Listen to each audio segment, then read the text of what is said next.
പേടി ഉള്ളത്. എന്റെ ഭഗവാൻ, ഇങ്ങോട്ട് വീട്ടിൽ വരില്ല.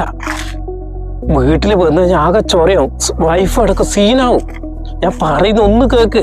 നിന്റെ വീട്ടിന്റെ ബാക്ക് സൈഡിലുള്ള കാടില്ലേ, നീ അവിടത്തേക്ക് വാ. എനിക്ക് നിന്നെ മാത്രമേ ബോധിപ്പിക്കാനുള്ളൂ, വേറൊരാളെ എനിക്ക് ബോധിപ്പിക്കാനില്ല. നീ എന്റെ ആത്മാർത്ഥ സുഹൃത്തല്ലടാ.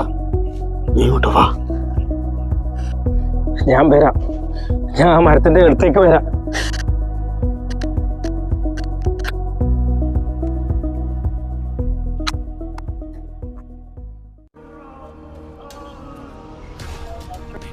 എന്നാണ് നിന്റെ കോരോ?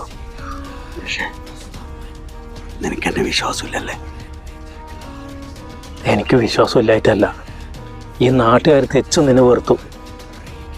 പിന്നെ ഞാൻ മാത്രം എന്നാ നിന്നെ ചെയ്യണ്ടേ? നിനക്കെന്നെ അനക്ക് നിന്റെ ഇഷ്ടാടാ, അന്ന് നിന്ന് ഇഷ്ടാ. പക്ഷെങ്കിൽ അനക്ക് എന്നാ ചെയ്യണ്ടേ? ഒരു കാര്യം നീ മനസ്സിലാക്കിക്കോ, എന്റെ ഭാര്യ എന്നെ വെറുത്തു, എന്റെ കുട്ടി എന്നെ വെറുത്തു.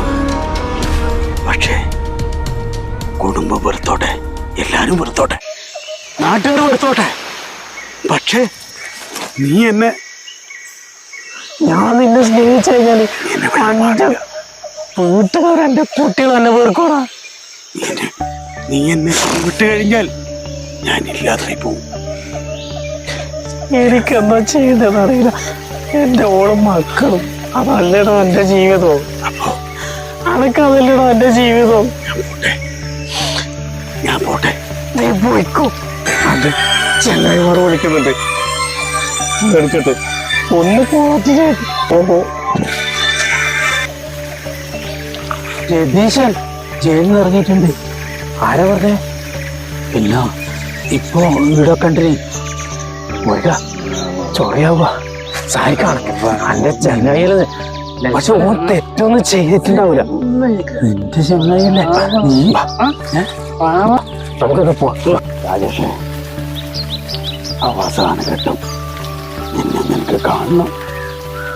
ഞാൻ പോവാ. നീ പറഞ്ഞതുപോലെ എവിടേക്കെങ്കിലും എൻ്റെ കുടുംബത്തിന് വേണ്ട, എൻ്റെ നാട്ടുകാർക്ക് വേണ്ടാതെന്ന് ഞാന് എന്തിനാ? നിനക്കും എന്നെ വേണ്ടല്ലേ? പക്ഷെ അവസാന നിമിഷം നിന്നൊന്ന് കണ്ടിട്ട് എനിക്ക് പോണം. നിന്നോട് മാത്രമേ എനിക്ക് യാത്ര പറയാനുള്ളൂ.